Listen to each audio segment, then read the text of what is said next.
Welcome to Justice Reloaded HD, where everyday kindness becomes extraordinary. Today, you're about to hear a story that just might change the way you look at strangers forever.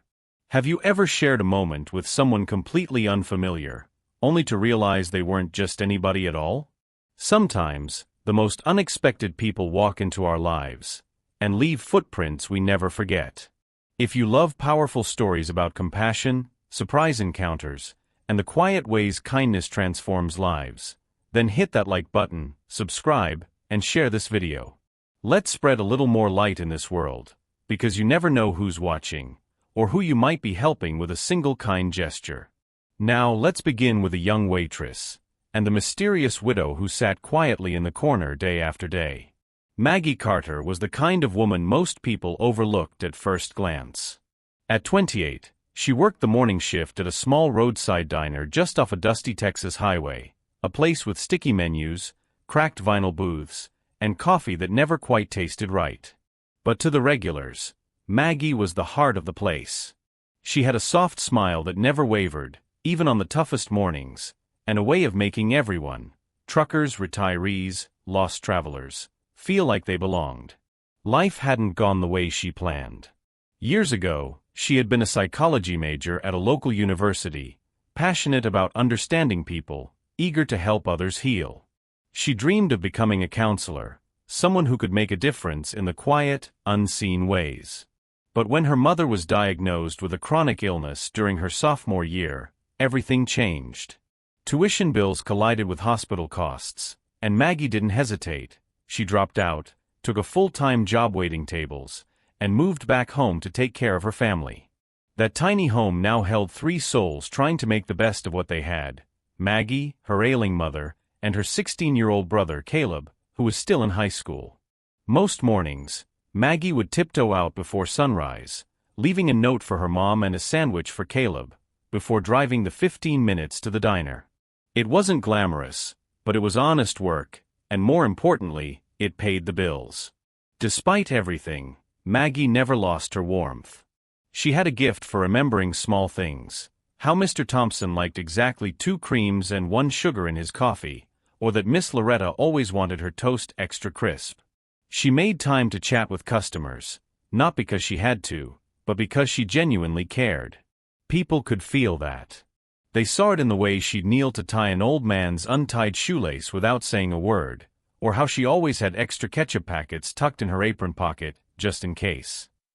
The other waitresses at the diner admired her patience, though some found her kindness naive. "You don't always have to play saint, Maggie," one of them would say, shaking her head as Maggie offered a refill to a grumpy customer who just barked at her. But Maggie only smiled, wiping her hands on a towel. "You never know what someone's going through," she'd reply. "Maybe today, they just needed someone to be decent to them." There was something old-fashioned about Maggie, not in how she dressed or spoke, but in how she believed. Believed that people were mostly good. Believed that small kindnesses mattered. Believed that showing up day after day, with a good heart and steady hands, meant something, even if no one said thank you. Of course, it wasn't always easy. There were nights when she came home bone-tired, her feet aching, her hands raw from scrubbing syrup off tables. Some weeks, the tips barely stretched far enough for groceries. Still, she never complained. Her mother called her my anchor, and Caleb, though a typical teen, often left sticky notes around the house with things like "Thanks, Mag. You're awesome." And so day after day, Maggie showed up, pouring coffee, wiping counters, listening to the stories of strangers and regulars alike. She wasn't chasing dreams anymore. She was holding the world together the best way she knew how. She had no idea that one of her simplest acts of kindness was about to echo far beyond the walls of that little diner, and change everything. It was a Monday morning, the kind of gray and chilly day that made people stay under the covers a little longer. The wind scraped against the windows of the diner like fingernails, and the scent of hot coffee and fried eggs hung heavy in the air. Maggie was wiping down the counter when she noticed her, an elderly woman standing just inside the doorway, small and trembling like a leaf caught in the breeze. The woman's coat was thin and frayed at the cuffs, her shoes mismatched and scuffed, and her scarf barely clung to her shoulders. Her face was pale, sunken in the cheeks, and her eyes, though quiet, carried a sorrow that didn't need words. She looked cold, tired, lost. Maggie didn't hesitate. She walked straight over, softening her voice as she approached. "Hi there, ma'am. Can I get you something warm?" The woman hesitated, eyes darting around as if unsure if she even belonged in the place. Maggie smiled gently and motioned to a booth near the back, the warmest spot in the diner. "Here, this seat's nice and toasty. I'll bring you something hot to drink." Without waiting for permission, Maggie returned with a steaming cup of black coffee and a small cinnamon bun, fresh out of the oven. She set them down gently. "On the house," she said kindly. The woman looked at her for a long moment before nodding. Her voice was thin and raspy. "Thank you." She said nothing more. Just sat there quietly, wrapping her hands around the mug as if drawing life from the heat.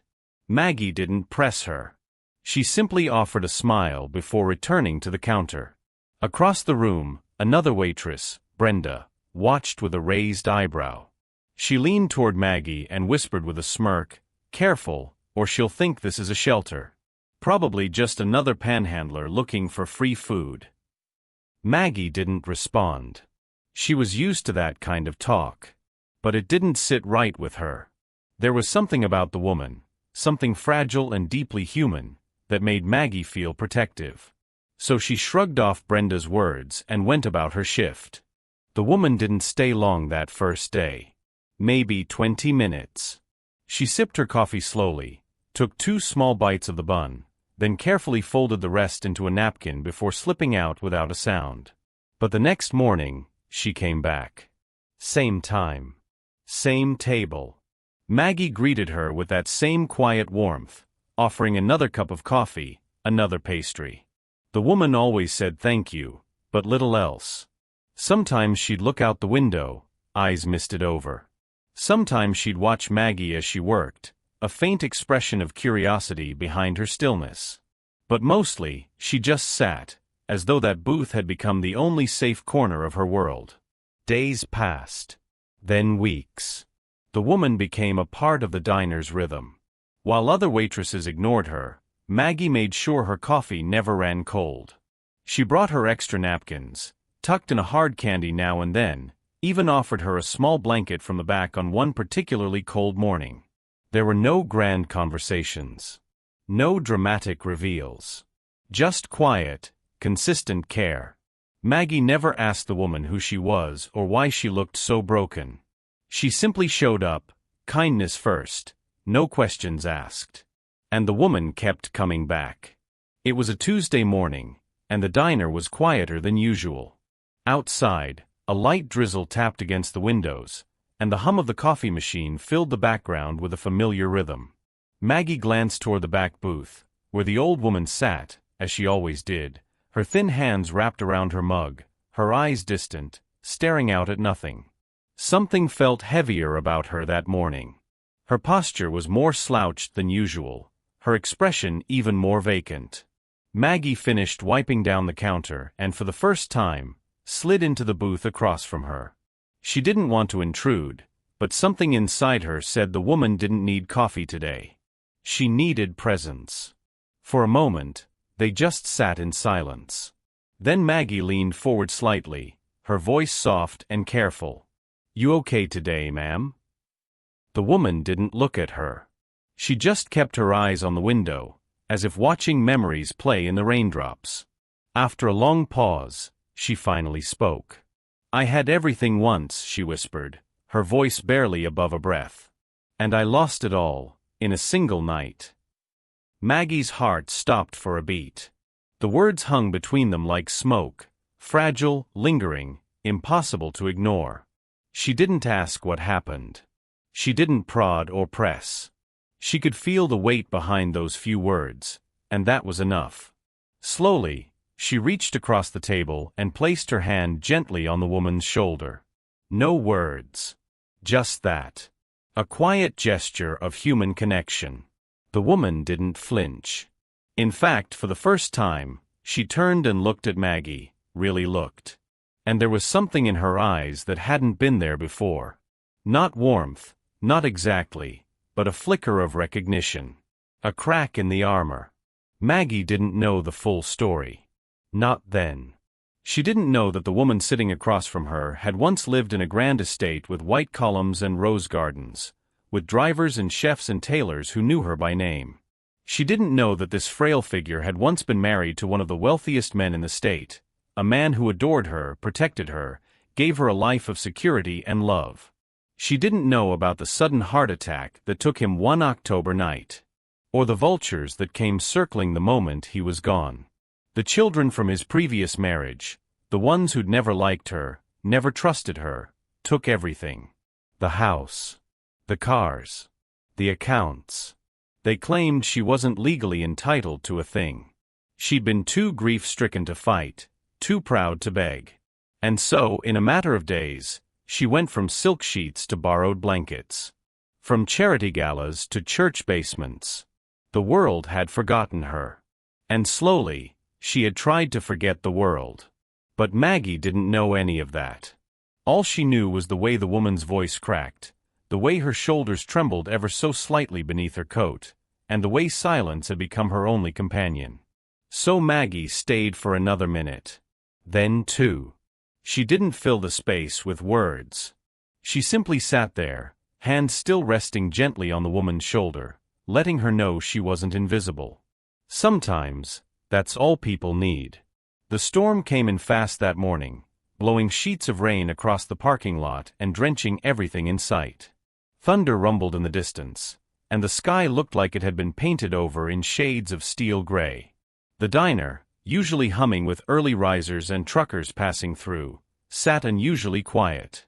Just the occasional drip from the coat rack and the soft clinking of cutlery. Maggie glanced at the corner booth. The booth. It was empty. For the first time in weeks, the old woman hadn't shown up. A tightness formed in Maggie's chest. She wiped her damp hands on her apron, trying not to let her mind spiral. Maybe the rain had kept her home. Maybe she'd come in later. But still, something didn't feel right. She moved through her routine with a touch more distraction, eyes flicking to the door every time it opened. But no familiar figure appeared. No frail hands reaching for warmth. No tired smile. Then just past 10, the bell above the door chimed, and in walked a man who didn't belong. He was tall, with graying hair swept neatly to the side, dressed in a tailored charcoal suit that shimmered faintly under the fluorescent lights. His shoes, Italian leather, Maggie guessed, were spotless despite the rain. He moved with quiet confidence, the kind that made people sit up straighter without realizing why. He looked around once, then walked straight to the back of the diner. To her booth. He sat down like he owned the space, adjusting his coat with practiced ease. Then he called out to Maggie as she approached with the menu in hand. "I'll have the black coffee, no sugar," he said, not looking at the menu. "And one of those cinnamon buns you make fresh in the mornings." Maggie blinked. That was exactly what the old woman always ordered. She nodded slowly. Coming right up. There was something off about the whole thing. Not wrong, just strange. Rich men in expensive suits didn't usually stop at roadside diners during Texas thunderstorms. And they certainly didn't order the same humble breakfast as a woman who never had more than a few coins in her coat pocket. But Maggie pushed the thoughts aside and went about the order, returning a few minutes later with the food, still warm from the oven. She placed it gently in front of him, stealing a glance at his expression. He didn't smile. He didn't frown. He just seemed focused, quietly searching. As she turned to walk away, his voice stopped her. "Excuse me," he said, lifting his gaze to meet hers for the first time. His eyes were kind, but piercing. There was something behind them, grief maybe, or memory. "Is there a young woman here named Maggie?" he asked. She froze. "Yes," she said, puzzled. "That's me." He didn't speak right away. Instead, he reached into the inside pocket of his jacket and pulled out something, an envelope. Handwritten. Folded carefully. "I believe this is for you," he said, sliding it across the table. Maggie stared at it, her heart thudding hard in her chest. Her fingers trembled slightly as she reached out to take it, unsure what she was about to read, or how this stranger knew her name. And why, on the day the old woman didn't show up, this man had come in and sat in her place. Maggie stood frozen by the booth, her hand still hovering above the envelope the man had slid toward her. The paper looked old, slightly crinkled, and the name written on the front, Maggie, was in a shaky, familiar hand. Her breath caught in her throat as she gently picked it up. "Is this from her?" she asked, barely above a whisper. The man nodded. "Yes. My grandmother wrote it before she passed." Maggie's fingers trembled as she unfolded the note. The handwriting inside was delicate and wavering, but every word struck deep.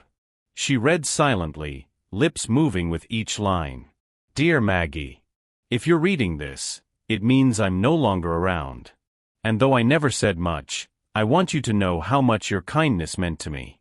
You didn't know who I was. You didn't need to. You simply cared. And that, in a world like this, is rare. My own family cast me aside when my husband died. They didn't want me, only what he left behind. I lost everything. Not just money. Not just a house. I lost the feeling of being seen, being loved, being safe. But then I found your diner. I found your smile. And I found a seat in the corner where I wasn't invisible. You gave me warmth when I was cold, food when I was hungry, and most of all, hope. You reminded me that there is still good in the world. You became the light at the end of my story. And though we barely spoke, you gave me more than words ever could. Please know this. My grandson is the man handing you this letter. He's the only family I had left who still cared. I told him about you. I told him everything. I asked him to find you, if anything ever happened to me. And now, here you are. And here he is. With all my heart, thank you." Maggie's eyes stung as she reached the final line. She had to blink hard to clear her vision. The paper suddenly blurred with tears she didn't realize had welled up. She looked up, and the man across from her, still seated in the booth, offered a small, solemn smile. "She talked about you often," he said. "Said you were the only person in a very long time who treated her like she mattered. Not like a burden. Not like a ghost." Maggie's voice shook. "I didn't do anything special. I just brought her coffee. Gave her a seat." He shook his head gently. "You did more than you know." He paused, his eyes misting too, though he kept his composure. "She called you an angel. Her angel. The last person who showed her grace." Maggie didn't know what to say. Her chest felt tight, and her heart was both breaking and swelling all at once. She thought about the woman's quiet presence, her soft thank yous, the way she held that coffee cup like it was the only warmth in her world. "I never even knew her name," she murmured. The man nodded. "She didn't want you to. Said your kindness was pure because it asked for nothing. That's what meant the most to her."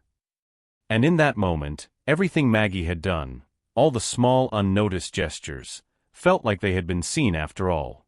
The man stood from the booth slowly, folding the now empty envelope back into his pocket. He looked at Maggie with a calm but purposeful expression, as if he had come not only to deliver a letter, but to carry out a final request, one that meant more than just words. "I know this is all a bit sudden," he said gently, "but would you mind stepping outside with me for a moment?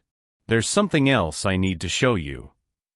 Still reeling from the letter, Maggie nodded without really thinking. She untied her apron and tucked it beneath the counter, then followed him out into the gray morning. The rain had let up, but the sky was still low and moody, the air damp with a scent of wet pavement. Parked right outside the diner was a sleek black SUV, the kind you didn't usually see around her part of town. The man opened the back door, revealing a leather interior, and seated inside was another man, a lawyer, judging by his tailored suit and the briefcase perched neatly on his lap. This, the stranger said, gesturing between them, was my grandmother's attorney. She prepared something a few weeks ago. Said it was urgent. Maggie's brows furrowed. Prepared what? The lawyer offered her a small, respectful nod and opened the briefcase. He pulled out a folder with several documents clipped together, one of them bearing a signature that Maggie instantly recognized from the letter. She left behind a formal will, he explained, his voice calm and practiced. And in that will, she named you as a beneficiary. Maggie blinked. I what? She insisted, the man said. Told us over and over again, you had to be taken care of. That you gave her dignity when no one else would. The lawyer handed her the top page and began listing, one by one, the contents of her inheritance.